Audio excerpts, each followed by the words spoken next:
मैं सी कमल मोटवानी और आज मैं आपको एमएसएमई लोन्स के बारे में बताना चाहता हूँ।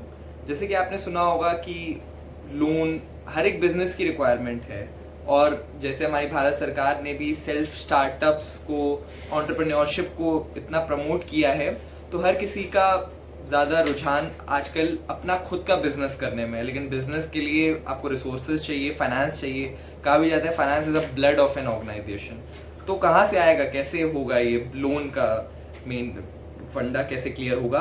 तो इस बार हमारी फाइनेंस मिनिस्टर निर्मला सीतारमण जी ने बजट में हमारी एमएसएमई लोन की जो क्रेडिट फैसिलिटी है उसको 5 करोड़ से 10 करोड़ बढ़ाया गया है।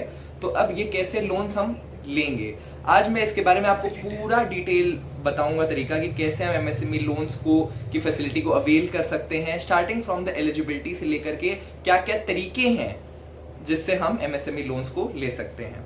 चलिए स्टार्ट करते हैं। सबसे पहले जानते हैं कि एमएसएमई क्या है। क्या है एमएसएमई?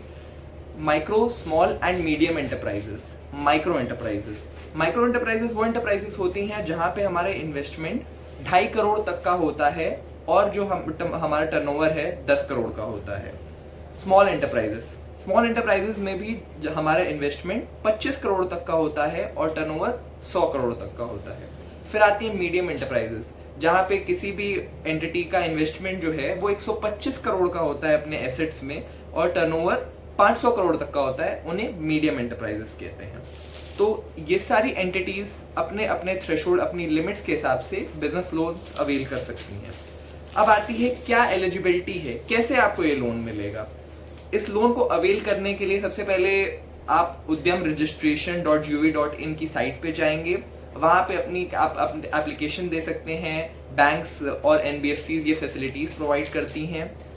तो वहां पे जाकर के सबसे पहले आपको अपना पूरा डिटेल्स देनी है कि आपको क्यों एमएसएमई लोन, क्या क्या रिक्वायरमेंट है, कौन सा प्लांट वगैरह आपको सेटअप करना है, क्या है। इसके लिए आपको जो डॉक्यूमेंट चाहिए वो हैं जैसे Aadhaar card, PAN card, driving licence, and then आपको अपने बिजनेस की balance sheet, profit and loss, ITR पिछले 3 सालों के और जीएसटी सर्टिफिकेट है अगर आपका, वो सब चीज़ें आपको रिक्वायर्ड होंगी।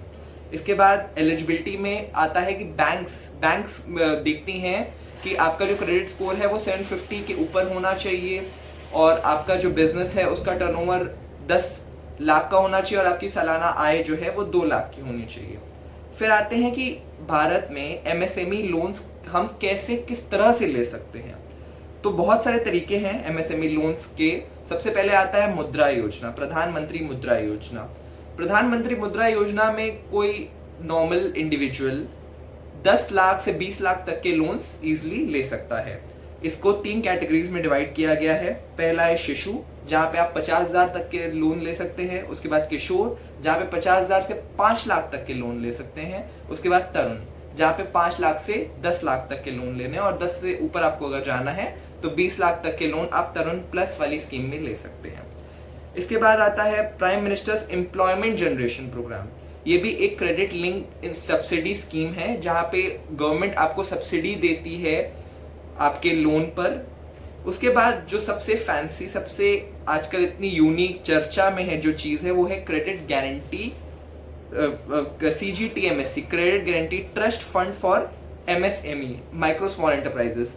भारत सरकार और सिडबी ने मिल करके ये स्कीम चुनी है जहां पे आपको बिना किसी कोलैटरल के आप बड़े से बड़ा लोन ले सकते हो, चाहे आपको कोई फैक्ट्री सेटअप करना हो या वर्किंग कैपिटल की रिक्वायरमेंट्स हो, डिफरेंट बिजनेस की रिक्वायरमेंट्स के लिए ये आप लोन ले सकते हैं। और यहाँ पे 70 से 80% तक की गवर्नमेंट सब्सिडी प्रोवाइड करती है।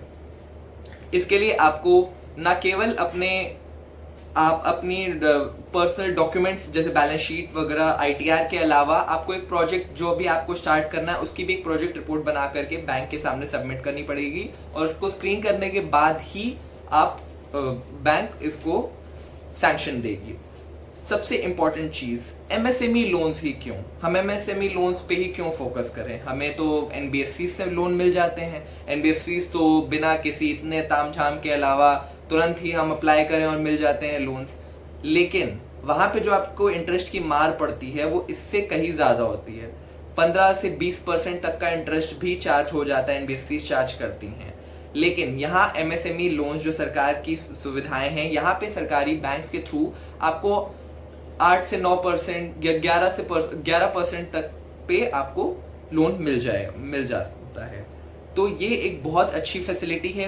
बहुत से लोग आज पूरा भारतवर्ष इसको यूज करना चाह रहा है। सरकार भी इसको प्रमोट कर रही है। तो आप भी इन तरीकों का यूज करके इसमें और अपने बिजनेस को आगे बढ़ा सकते हैं। चलिए आपको यहीं पे वीडियो एंड करते हैं। अगर आपको हमारा ये वीडियो अच्छा लगा हो तो इसको लाइक कीजिए, सब्सक्राइब कीजिए।